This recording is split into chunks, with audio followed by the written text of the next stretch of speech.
अस्सलाम वालेकुम, कैसे हैं आप सब लोग। मैं उम्मीद करती हूँ कि आप सब लोग बिल्कुल ठीक ठाक होंगे और अल्हम्दुलिल्लाह से मैं भी बिल्कुल ठीक ठाक हूँ। और यहाँ पे मैं अभी सोई हूँ। ये है शाम का 6:30 बज रहा है और चाय वगैरह दे दी है बना के हस्बैंड को भी, वो चले गए हैं काम पे, और दादा दादी को। और अब मैं यहाँ पे डिनर की तैयारी कर रही हूँ। आज डिनर में हम बना रहे हैं गोभी और आलू की गोभी की भुजिया, जो अंडे की भुर्जी के स्टाइल में बनती है और बहुत टेस्टी होती है। तो मैंने सोचा कि मैं आप लोगों के साथ भी शेयर कर दूं और आज आपके साथ पूरा अपना जो डिनर का रूटीन होता है वो मैं आप लोगों के साथ शेयर करने वाली हूँ। तो सबसे पहले मैं यहाँ पे कट कर रही हूँ अंडे की भुजिया, गोभी की सब्ज़ी को। इसको अंडे की भुजिया मैं इसलिए कहती हूँ क्योंकि जब भी बनाती हूँ तो हस्बैंड को तो ऐसा लगता है कि मैंने अंडे की भुर्जी बनाई है। तो चलिए थोड़ा सा पहले पहले देख लीजिए थोड़ा, फिर उसके बाद मैं वॉइस ओवर करूँगी।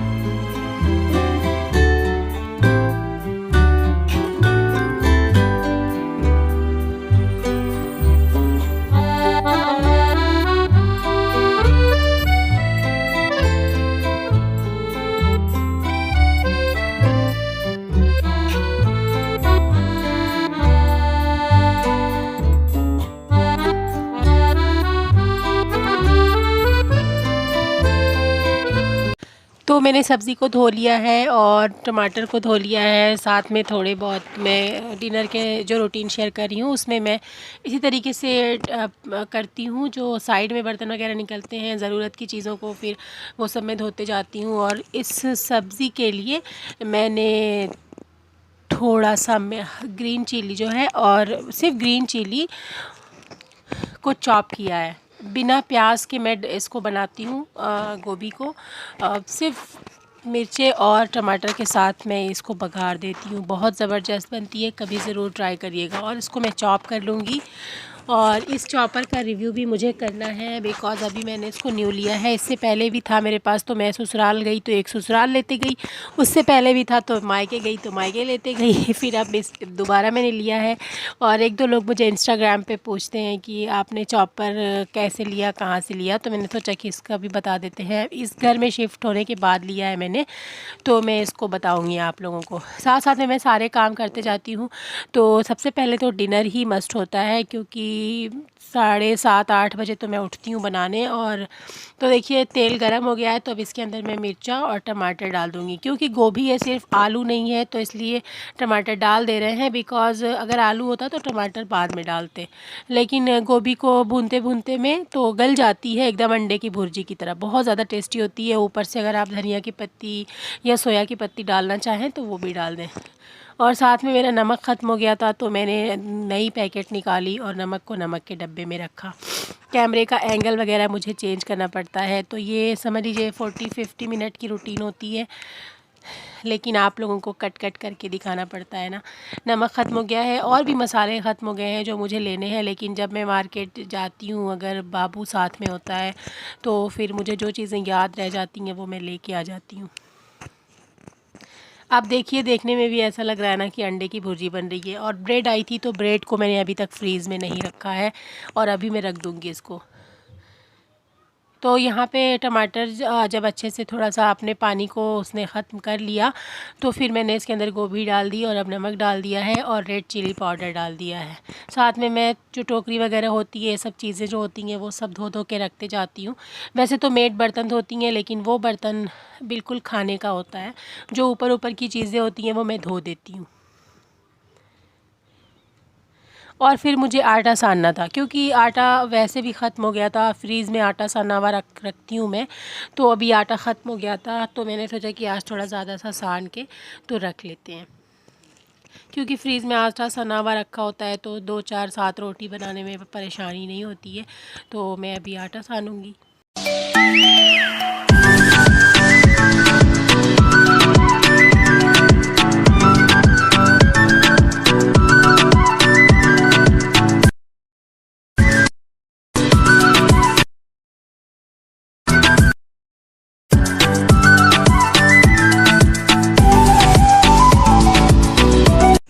तो आटे को जब मिला लेती हूँ थोड़ा सा, तो फिर मैं शेल्फ़ पे ही आटे को ऐसे गूँद लेती हूँ, क्योंकि ना इससे थोड़ा अच्छे से हो जाता है। अदरवाइज़ तसले में ना तसला बहुत ज़्यादा शेल्फ़ पे लगता है तो मुझे मेरी तबीयत बिल्कुल अजीब सी हो जाती है।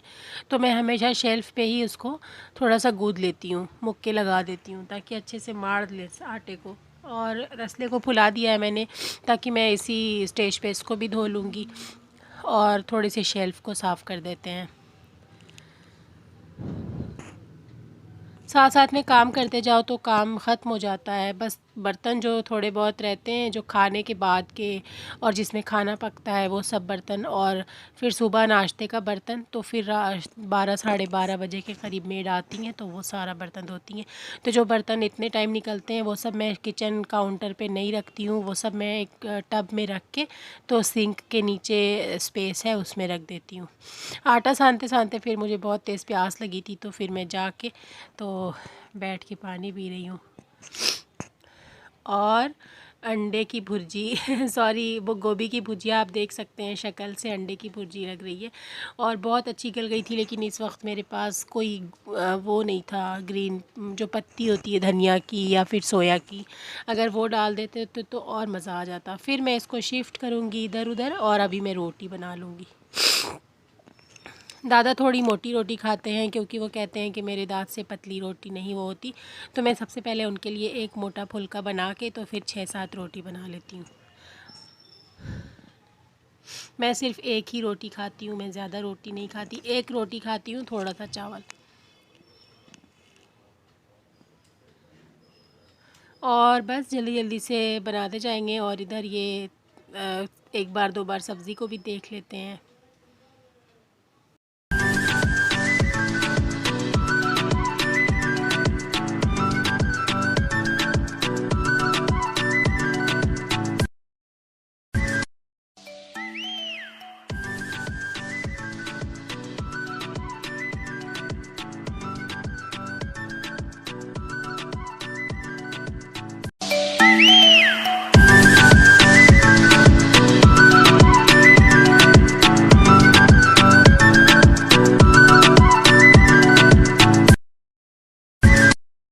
और बस रोटी मैंने सारी बना ली है 1 बाय 1। और उसके बाद तो फिर मैं जो भी डिनर का काम होता है, मतलब बाद में और पहले का, वो सारा करूँगी। खाना खाने से पहले ही सारी चीज़ों को उनकी जगहों पे रख देते हैं। आटा जो लेफ़्ट ओवर रहता है उसको उठा के फिर फ्रीज़ में रखते हैं, और शेल्फ़ वगैरह साफ़ करेंगे। और आज बहुत ज़्यादा ठंडा मौसम है। वॉइस ओवर करने के दिन वीडियो तो शूट हो जाता है, लेकिन जब वॉइस ओवर करते हैं तो उस दिन की बात है कि आज मौसम बहुत ज़्यादा ठंडा है। मैंने सुबह से कमरे का पंखा ही नहीं ऑन किया है। हॉल का पंखा चला देती हूँ बिकॉज़ बड़ा हॉल है और दादा दादी बच्चे सब रहते हैं तो गर्मी हो जाती है, बट रूम के अंदर बहुत ज़्यादा ठंडक है। और इसी तरीके से शेल्फ़ का काउंटर साफ़ करके, तो मेरा किचन बहुत छोटा सा है। किसी दिन मैं टूर दूँगी आपको तो फिर आपको समझ आएगा। और इसलिए मुझे बार बार पानी से साफ़ करना पड़ता है, क्योंकि बीच में सिंक कर दिया है, साइड में थोड़ी सी शेल्फ़ है, थोड़ी सी शेल्फ़ इस तरफ है, शेल्फ़ इस तरफ है, और बीच में वो कर दिया है। और फिर मुझे दही जमानी होती है सुबह के लिए। दादा, वैसे तो मैं रेडीमेड मंगाती थी, लेकिन एक दिन दादी कहने लगी कि वो दही में कुछ मिलावट है, तो फिर मैंने उस दिन से जमाना शुरू कर दिया। तो जो दही थी थोड़ा सा, तो वो मैं दादा के लिए एक प्याली में निकाल दूँगी। और इसी पतीली में तो फिर मैं, दूध गर्म हो गया था, तो शाम का एक ये भी काम होता है ना, 7:30 बजे के करीब दूध आता है तो उसको गर्म करके रखना होता है। तो दूध गर्म ही था तो मैंने जल्दी जल्दी से उसके अंदर दूध डाल के तो इसको कोई गर्म जगह पे रख दूँगी, ताकि सुबह तक दही जम जाएगी। तो फिर उसको उठा के फ्रीज़ में रख दूँगी, तो बहुत अच्छी दही जमती है, बहुत मज़ेदार सी दही जमती है। वैसे तो मैंने कभी नहीं जमाई थी दही, मैंने फ़र्स्ट टाइम दही जमाई थी। मेरी अम्मी जमाती थी दही हमेशा, लेकिन मैंने कभी दही नहीं जमाई। लेकिन अब मैं जमाती हूँ और बहुत आसानी से जम जाती है। इनफैक्ट बहुत लोग कहते हैं कि दूध को फिर गर्म करते हैं, फिर थोड़ा हल्का ठंडा हो जाता है तब जावन उसके अंदर जोरन डालते हैं, बट मैंने बहुत गरम गरम दूध डाल दिया था और इतनी ज़बरदस्त दही हुई थी कि मैं आपसे क्या बताऊँ। और आप देखिए रोटी वगैरह सब बन गई थी, लेकिन वो जो भुजिया थी वो अभी तक बनी रही थी। और मैं आपको इसका लास्ट लुक दिखाती हूँ सब्ज़ी का। देखिए अब मैं इसको बस बंद कर दूँगी और फिर मैं आप लोगों को सारा खाना दिखा देती हूँ। तो यही रूटीन रहती है ऑलमोस्ट।